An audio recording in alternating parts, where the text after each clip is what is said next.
আচ্ছা, আপনার কম্পিউটারটা কি ইদানিং কেমন যেন স্লো লাগছে বা ধরুন কোনো কারণ ছাড়াই যখন তখন ক্র্যাশ করছে? একদম চিন্তা করবেন না। চলুন আমরা বিশেষজ্ঞ আর অভিজ্ঞ ইউজারদের পরামর্শগুলো এক করে মাত্র ৫ মিনিটে এমন একটা হেলথ চেকআপ করি যেটা আপনার পিসিকে আবারও নতুনের মতো ফাস্ট আর ঝরঝরে করে তুলবে। দেখুন, পুরো ব্যাপারটাকে আমরা ৫টা সহজ ভাগে ভাগ করেছি। প্রথমে আমরা বোঝার চেষ্টা করব সমস্যাটা ঠিক কোথায়, মানে লক্ষণগুলো কি কি। এরপর আমরা একটা ডিজিটাল আর একটা ফিজিক্যাল টিউন আপ করব। তারপর পিসিকে সুরক্ষিত রাখার জন্য কি করা উচিত তা দেখব। আর সবশেষে এই সব কিছু মনে রাখার জন্য একটা সহজ রুটিন বানিয়ে নেব। তো চলুন একেবারে শুরু থেকে শুরু করা যাক। প্রথম ধাপ হলো লক্ষণগুলো ঠিকঠাক চেনা। মানে আমাদের যেমন শরীর খারাপ হলে জ্বর আসে বা মাথা ধরে, কম্পিউটারও কিন্তু সমস্যা হলে নানা রকম সিগন্যাল দিতে শুরু করে। প্রশ্নটা হলো, আপনার পিসি কি আজকাল একটু অসুস্থ বোধ করছে? যদি উত্তরটা হ্যাঁ হয়, তাহলে বিশ্বাস করুন এই সমস্যাটা শুধু আপনার একার নয়। একটা স্লো কম্পিউটার নিয়ে কাজ করতে যে কি পরিমাণ বিরক্তি লাগে তা আমরা সবাই কম বেশি জানি।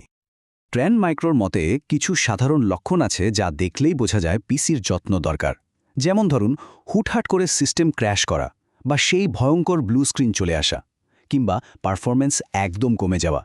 এগুলো আসলে একটা ওয়ার্নিং সাইন, মানে সিস্টেমের ভেতরে কিছু একটা আপডেট বা পরিষ্কার করার সময় হয়ে গেছে। এই ছোট ছোট সংকেতগুলো এড়িয়ে গেলেই কিন্তু পরে বড় সমস্যা দেখা দেয়। আচ্ছা, এবার আসা যাক ডিজিটাল টিউন আপ পর্বে।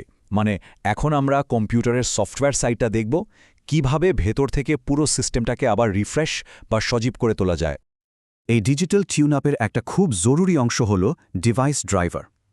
সহজ করে বললে, ড্রাইভার হলো আপনার কম্পিউটারের হার্ডওয়্যার, মানে ধরুন প্রিন্টার বা গ্রাফিক্স কার্ড, আর অপারেটিং সিস্টেমের মধ্যে একজন দোভাষীর মতো কাজ করে।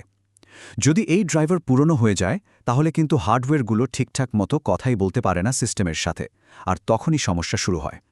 আর মজার ব্যাপার হলো, ড্রাইভার আপডেট করা কিন্তু খুবই সহজ একটা কাজ। ট্রেন্ড মাইক্রোর এই গাইডটা যদি দেখেন, বুঝবেন যে ডিভাইস ম্যানেজারে গিয়ে মাত্র কয়েকটা ক্লিকেই কাজটা সেরে ফেলা যায়। এটা সিস্টেমকে স্টেবল রাখার জন্য কিন্তু দারুণ জরুরি একটা স্টেপ। কম্পিউটারে অনেক দিন ধরে জমে থাকা অপ্রয়োজনীয় সফটওয়্যার বা ফাইল, ব্যাপারটা অনেকটা ঘরের ভেতর আবর্জনা জমিয়ে রাখার মতো। এইচপি আর কুইক বাংলার গাইড দুটোই বলছে যে প্রোগ্রামগুলো আর ব্যবহার করা হয় না সেগুলো আনইনস্টল করে দিন। ডিস্ক ক্লিনআপ চালান, ব্রাউজারে জমে থাকে ক্যাশে পরিষ্কার করুন। দেখবেন এই ছোট ছোট কাজই পারফরমেন্স কতটা বেড়ে গেছে। এখানে একটা খুব জরুরি বিষয় আছে, আর সেটা হলো সব ড্রাইভ কিন্তু একরকম নয়।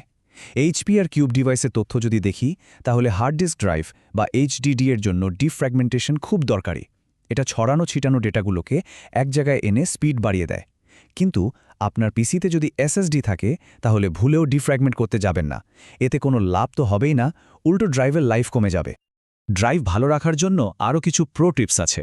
যেমন, ড্রাইভে সবসময় কিছু জায়গা খালি রাখা উচিত। ভাবুন, এটা হলো ড্রাইভের নিঃশ্বাস নেওয়ার জায়গা। আর হ্যাঁ, মাঝে মাঝে চেকের ডিএসকে কমান্ড চালানো বা এসএসডির ফার্মওয়্যার আপডেট করার মতো কাজগুলো আপনার ড্রাইভের লম্বা জীবন নিশ্চিত করতে পারে। তো ডিজিটাল জগতের পরিষ্কার পরিচ্ছন্নতা তো হলো। এবার চলুন কম্পিউটারের শরীর মানে হার্ডওয়্যারের দিকে একটু নজর দিই। কারণ ভেতরটা যেমন, বাইরের যত্নটাও কিন্তু ঠিক ততটাই জরুরি। রেডিটের একজন ইউজার কি দারুণ একটা বাস্তব বুদ্ধি দিয়েছেন দেখুন। যারা প্রথমবার পিসি খুলছেন তাদের জন্য এটা কিন্তু গোল্ডেন অ্যাডভাইস। প্রত্যেকটা স্টেপের আগে একটা করে ছবি তুলে রাখলে পরে সবকিছু আবার আগের মতো জোড়া লাগাতে কোনো সমস্যাই হয় না। আত্মবিশ্বাসও বেড়ে যায়। কম্পিউটার পরিষ্কার করার সময় সেফটি কিন্তু সবার আগে। রেডিট আর কুইক বাংলার পরামর্শ অনুযায়ী প্রথমেই পাওয়ার কানেকশন বন্ধ করে দিন। তারপর সাবধানে কেসটা খুলুন, একটা নরম ব্রাশ বা ক্যান্ড এয়ার দিয়ে ফ্যান আর ভেন্টের ধুলো ঝেড়ে ফেলুন। এতে কম্পিউটার ঠান্ডা থাকবে আর ভেতরের পার্টসগুলো লম্বা সময় ধরে ভালো সার্ভিস দেবে। তবে সাবধান, কিছু সাধারণ ভুল কিন্তু কম্পিউটারের মারাত্মক ক্ষতি করে দিতে পারে। যেমন, রেডিট কমিউনিটি বারবার সতর্ক করেছে ভ্যাকুয়াম ক্লিনার একদমই ব্যবহার করা উচিত না, কারণ এটা স্ট্যাটিক ইলেকট্রিসিটি তৈরি করতে পারে, যা ভেতরের সূক্ষ্ম পার্টস নষ্ট করে দেয়। তাই এই কাজগুলো করার সময় একটু সতর্ক থাকতেই হবে। মনে রাখবেন, অতিরিক্ত গরম হয়ে যাওয়াটা কম্পিউটারের সবচেয়ে বড় শত্রুদের একজন। এটা প্রসেসর সহ অন্যান্য যন্ত্রাংশের আয়ু অনেক কমিয়ে দেয়। তাই সবসময় খেয়াল রাখতে হবে বাতাস ঢোকা বা বের হওয়ার পথগুলো যেন কোনোভাবেই বন্ধ না থাকে। খুব ছোট ব্যাপার, কিন্তু অসম্ভব গুরুত্বপূর্ণ। আচ্ছা, পরিষ্কার পরিচ্ছন্নতা তো হলো, কিন্তু কম্পিউটারকে বাইরের বিপদ-আপদ থেকে বাঁচিয়ে রাখাও তো দরকার, তাই না? চলুন এবার ডিজিটাল আর ফিজিক্যাল থ্রেট থেকে সুরক্ষার ব্যাপারটা দেখে নেওয়া যাক। ইউপিএস মানে কি? ওরিয়েন্ট এআই ব্লগের মতে এটা শুধু একটা ব্যাকআপ ব্যাটারি নয়, এটা একটা রক্ষা কবচ। হঠাৎ করে লোডশেডিং হলে বা ভোল্টেজ আপ ডাউন করলে এটা আপনার কম্পিউটারকে বাঁচিয়ে দেয় আর আপনাকে কাজটা সেভ করে ঠিকঠাকভাবে শাটডাউন করার জন্যে মূল্যবান কিছুটা সময়ও দেয়। ডিজিটাল সুরক্ষার জন্য এই চেকলিস্টটা দারুণ কাজের। একটা ভালো অ্যান্টিভাইরাস অবশ্যই ব্যবহার করুন, কিন্তু মনে রাখবেন একসাথে দুটো নয়। দুটো অ্যান্টিভাইরাস একে অপরের সাথে মারামারি করে সিস্টেমকেই স্লো করে দেয়। এর পাশাপাশি সফটওয়্যার আপ টু ডেট রাখা আর পেনড্রাইভ বা হার্ড ডিস্ক খোলার আগে সেফলি ইজেক্ট করার মতো ভালো অভ্যাসগুলো আপনার ডেটাকে সুরক্ষিত রাখবে। এইচপি গাইড কিন্তু স্পাইওয়্যার নিয়ে বিশেষভাবে সতর্ক করেছে।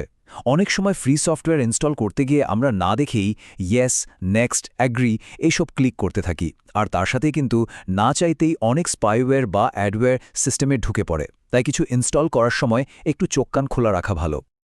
বেশ, আমরা তো অনেক কিছু জানলাম। এখন প্রশ্ন হলো, এই সব পরামর্শ মনে রেখে নিয়মিত কাজে লাগানো যায় কিভাবে? চলুন সব মিলে একটা সহজ আর কার্যকর রুটিন বানিয়ে ফেলি। এটাই হবে আপনার পিসির জন্য একটা লং টার্ম ওয়েলনেস প্ল্যান। এত সব তথ্য একসাথে মনে রাখা একটু কঠিন লাগতেই পারে, আর এজন্যই এইচপি গাইডের উপর ভিত্তি করে আমরা এই সহজ রুটিনটা তৈরি করেছি। এই চেকলিস্টটা আপনাকে মনে করিয়ে দেবে যে কোন কাজটা সপ্তাহে একবার করতে হবে, কোনটা মাসে একবার, আর কোনটা 3 মাস পর পর। এটা ফলো করলে দেখবেন কম্পিউটারের যত্ন নেওয়াটা আর কোনো ঝামেলার কাজই মনে হবে না। তাহলে পুরো আলোচনার সারমর্ম কি দাঁড়ালো? এটাই যে কম্পিউটারের যত্ন নেওয়াটা একদিনের ব্যাপার নয়, এটা একটা নিয়মিত অভ্যাস। ভেতরে আর বাইরে দুই দিকেই যদি নিয়মিতভাবে একটু খেয়াল রাখা যায়, তাহলে একটা পিসি কিন্তু বছরের পর বছর আপনাকে সেরা পারফরমেন্স দিতে পারে। শেষ করার আগে শুধু একটা প্রশ্ন রেখে যাই। আচ্ছা, একবার ভাবুন তো, যদি আপনার কম্পিউটারটা কথা বলতে পারত, তাহলে এই সব কাজের মধ্যে কোন কাজটা আগে করার জন্য ও আপনাকে সবচেয়ে বেশি ধন্যবাদ জানাতো? উত্তরটা কিন্তু হয়তো আপনার পিসির বর্তমান অবস্থায় আপনাকে বলে দেবে।